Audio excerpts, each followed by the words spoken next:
Eles podem ter cores vivas ou então pardacentas. Eles podem ser enormes ou incrivelmente miúdos. Eles podem ser predadores, sugadores de néctar ou qualquer coisa. Tudo é possível quando se trata de besouros.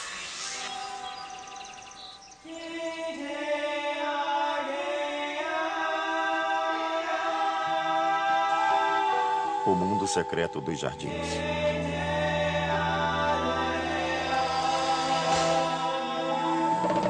Besouros.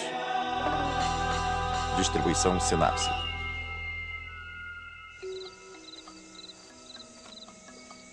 Quando você está no jardim capinando ou enterrando sementes, deve saber que os besouros estão lá também, trabalhando bem mais do que você, mas o trabalho deles é silencioso e invisível.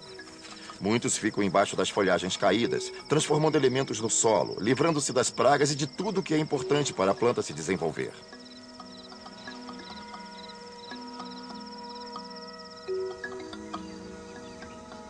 Começando no início da primavera e atravessando o verão, ondas de besouros aparecem no seu jardim em busca de alimento e acasalamento.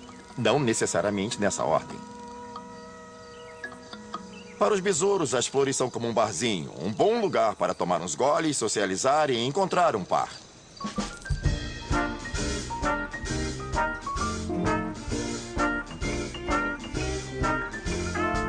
Spring has sprung, the flowers have begun to show their face to a bright new sun, and everyone is thinking about love. Spring is here, the blossoms have appeared, the birds are singing and the sky is clear, and everyone is thinking about love. All creatures now are trying to start multiplying. That's how I'm feeling too, when I think of loving you. Spring has arrived, Mother Nature has revived, the bugs and the bees have come alive, and everyone is thinking about love. Oh, thinking about love. Oh, thinking about love. Yeah, they're thinking about love. Quando se fala em besouros, muita gente pensa em criaturas escuras que passeiam pelo chão. Mas, na verdade, muitos besouros estão em cima das flores fazendo coisas que você sequer imagina.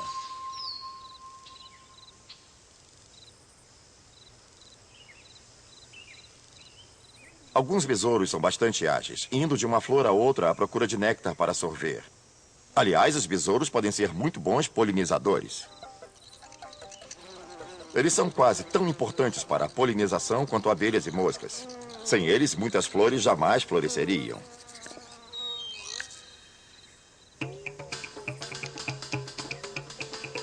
Os besouros visitam centenas de flores por dia atrás de néctar e, enquanto buscam, não conseguem evitar, ao passar pelo estame das flores, que seu corpo roce e capture pólen por acaso, ficando assim todo salpicado de pólen que depois será transferido para a parte feminina da próxima flor.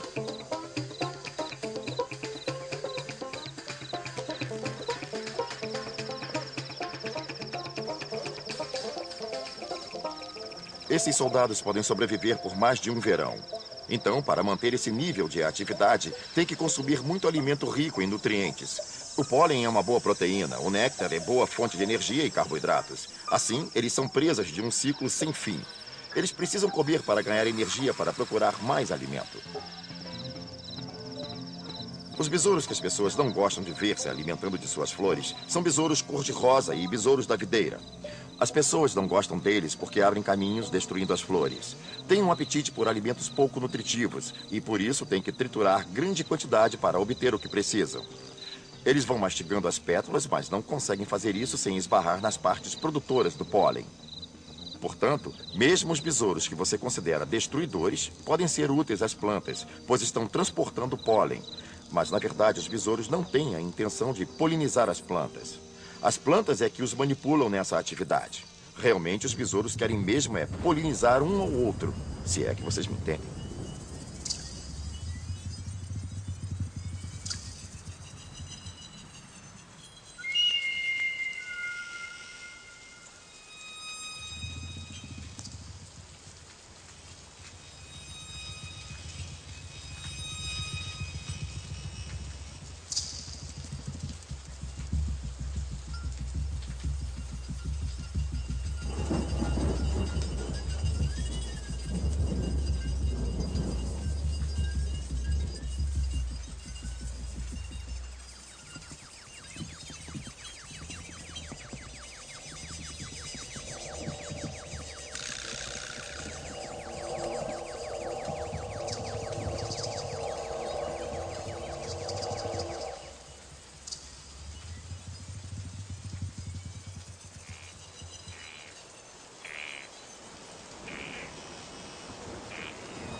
Esse impulso de procriar pode ser uma tarefa muito perigosa.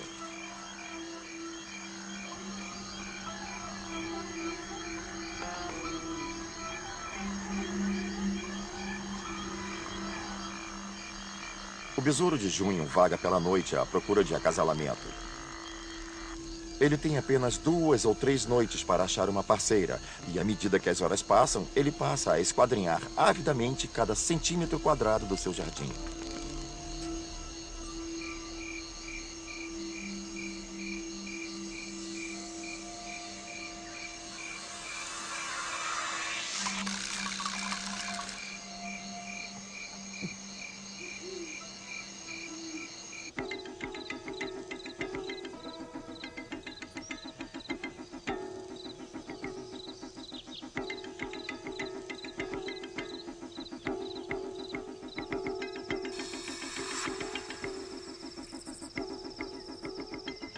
Aranhas à espreita, louva-a-Deus pendurados nas flores, vários tipos de criaturas ficam bem satisfeitas de ter como refeição um besouro desprevenido. Mas os besouros têm um meio de sinalizar um chega pra lá para os predadores. Suas cores vivas, geralmente vermelhas e amarelas, normalmente em listras. O sinal é: meu gosto é muito ruim. Provavelmente quem faz isso melhor é o besouro da folha de magnólia. Ele é laranja vivo e preto, quase se confundindo com o padrão de cores de muitas outras criaturas que se alimentam de magnólias, que é uma planta altamente tóxica. Ninguém é tão colorido assim se não for por uma boa razão. Ou é por desespero para atrair a fêmea a ponto de correr riscos, ou é para tentar dizer ao mundo que não é uma boa guloseima.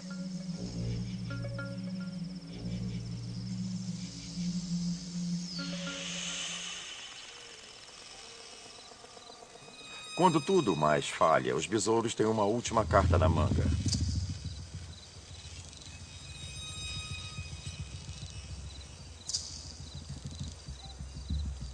Muitos são improváveis voadores. São tão grandes e pesados que você não acredita que possam voar com corpos tão pouco aerodinâmicos.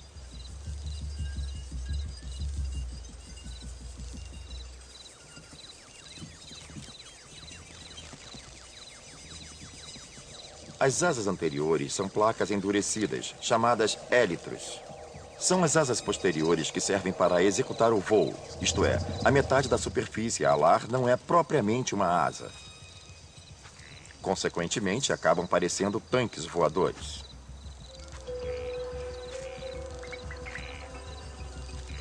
Os besouros conseguiram ocupar quase todo o espaço imaginável. O subterrâneo, o topo das árvores, vivem até mesmo na água. Os besouros que mergulham para caçar não têm guelras, por isso têm que pegar o oxigênio do ar que levam para o fundo consigo. Mais ou menos como faz um mergulhador. Carregam uma bolha nas costas ou no ventre e inspiram o ar que está dentro da bolha.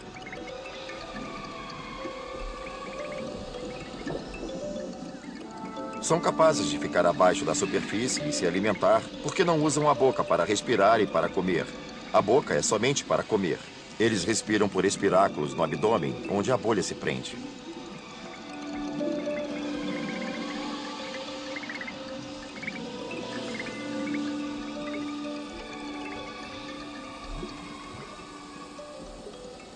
Outros besouros vivem mesmo na superfície da água, onde se alimentam de detritos que se acumulam nessa superfície. Alimentam-se de quase tudo que boia, matéria de plantas, pedaços de insetos mortos, não importa o que. Tem paladar generalizado.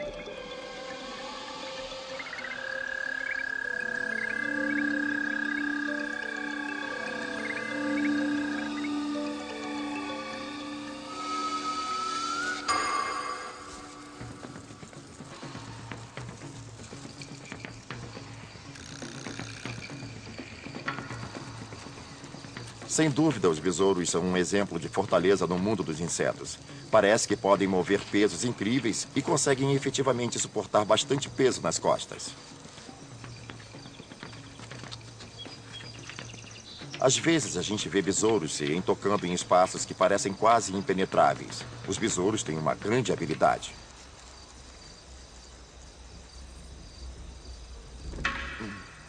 Ah, nem Hércules consegue amassar este inseto. Ele é um carabídeo. E como muitos besouros, tem uma armadura endurecida e achatada que lhe permite resistir a grande pressão e peso. É vantajoso para quem vive sob as pedras. É também uma estratégia útil que o ajuda a sobreviver se for amassado, caso inadvertidamente você pise nele.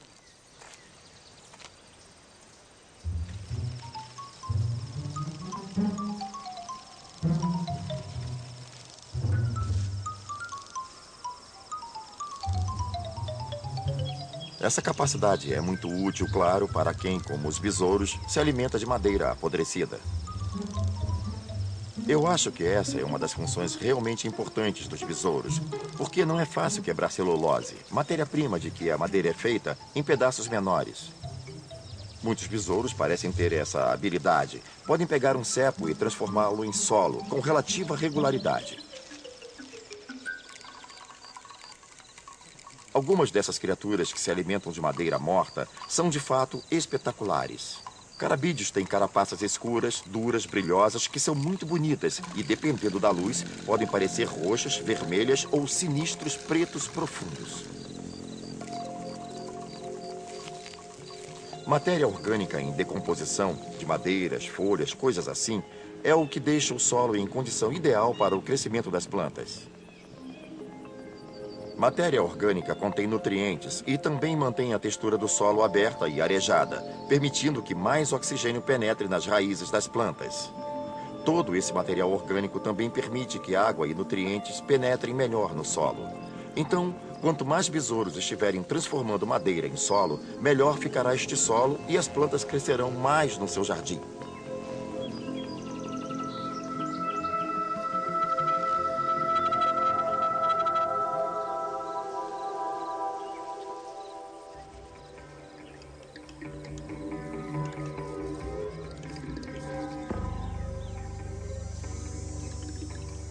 Um pedaço de madeira morta é um recurso precioso para alguns besouros, pelo qual vale lutar.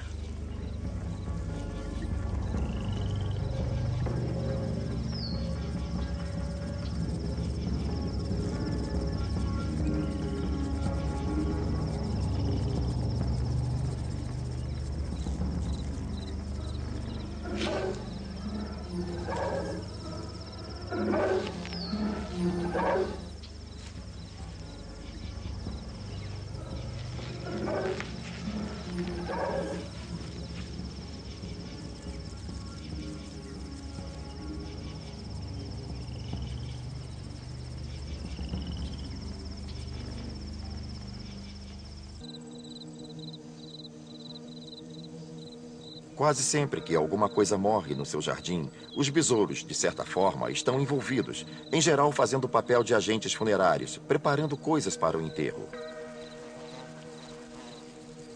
Quando alguma coisa morre, passa a representar um recurso, o que incita a disputa. Todos tentarão se alimentar dela. Os besouros carrion são os primeiros a chegar se qualquer coisa de qualquer tamanho morrer. Um pássaro, um camundongo, qualquer coisa do gênero. Rapidamente vão enterrar, escavando por baixo, desovando na criatura morta e providenciando para que os ovos fiquem protegidos, enterrando o animal abaixo da superfície, um lugar fresco, úmido e mais seguro.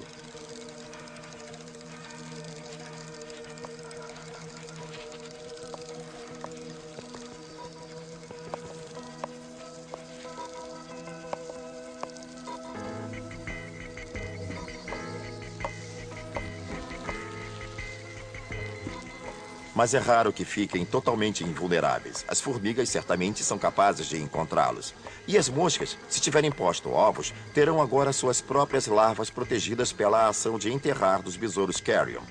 Dentro dessa carcaça, pode-se ver grande competição entre as larvas de moscas domésticas e moscas varejeiras, as larvas de besouro carrion e de qualquer outra criatura que consiga penetrar até lá.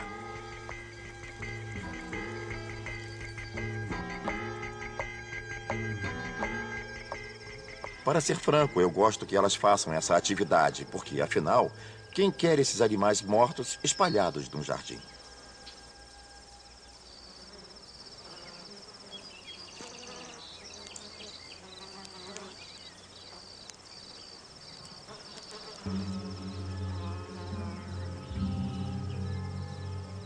Os besouros carrion têm uma desvantagem sobre as formigas. Quando uma ou duas formigas acham alguma coisa morta, voltam e formam uma colônia. Em seguida, o que você vê são batalhões de formigas sobre ela.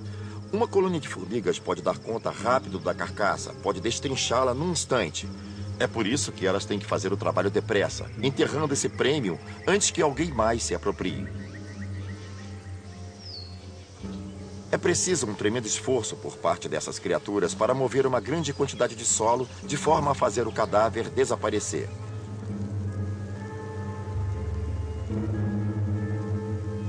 Criaturas estão morrendo o tempo todo, portanto, sempre há comida para os besouros carrion, mas, em geral, não há muitos cadáveres num mesmo espaço.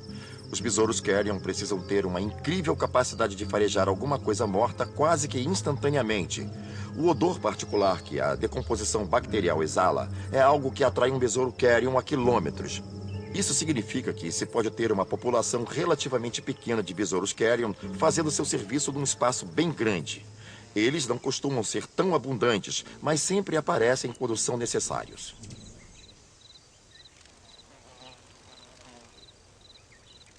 Há quem diga que Deus deve ter uma preferência incontida por besouros. O que mais explicaria por que existem tantos deles assim? Estão em todo lugar, trabalhando silenciosamente no seu jardim, remexendo o solo, enterrando cadáveres e caçando alguma coisa para comer.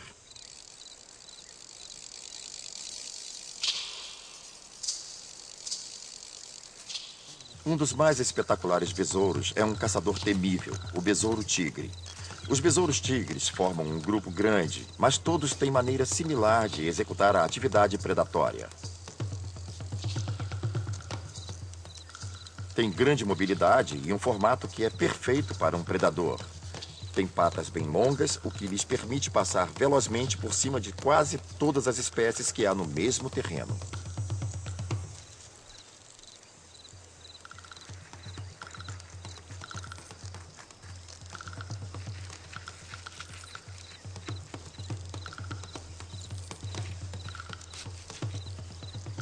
Os besouros tigres caçam quase todos os insetos. Não são seletivos. Todos comem moscas e qualquer coisa que chegue perto deles.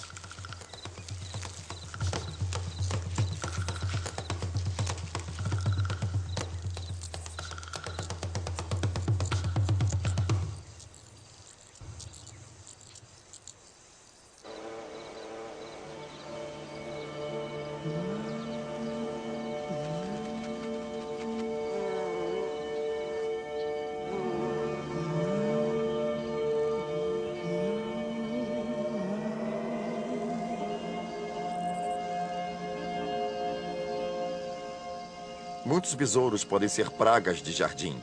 Os besouros do pepino se alimentam de folhas não apenas de pepinos, mas também de muitas diferentes flores de jardim.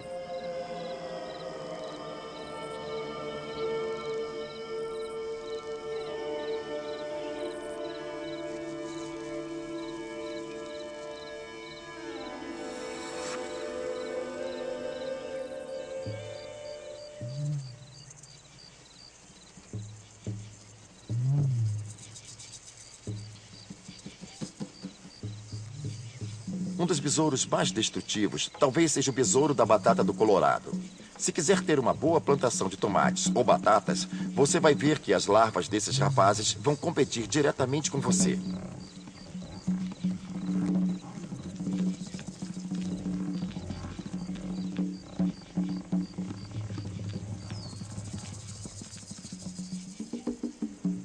Eles desovam em cachos na parte de baixo das folhas. E quando eles chocam, você vê essas pequenas larvas que têm um apetite incrível, abrindo caminho pela vegetação rapidamente.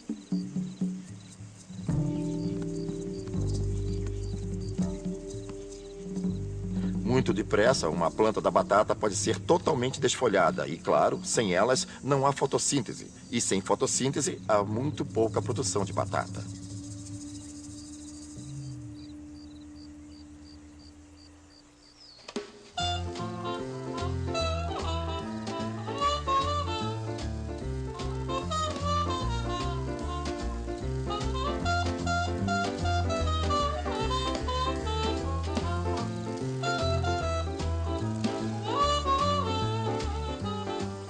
Os Os besouros, você querendo ou não, são parte integral do seu jardim. Embora sendo irritantes como pragas, provavelmente não passaríamos sem eles. Eles estão labutando como você no jardim, enterrando matéria orgânica no solo, deixando os nutrientes disponíveis às plantas, polinizando e até caçando pragas. Quer dizer, no final, você acaba preferindo não deixar de tê-los no seu jardim.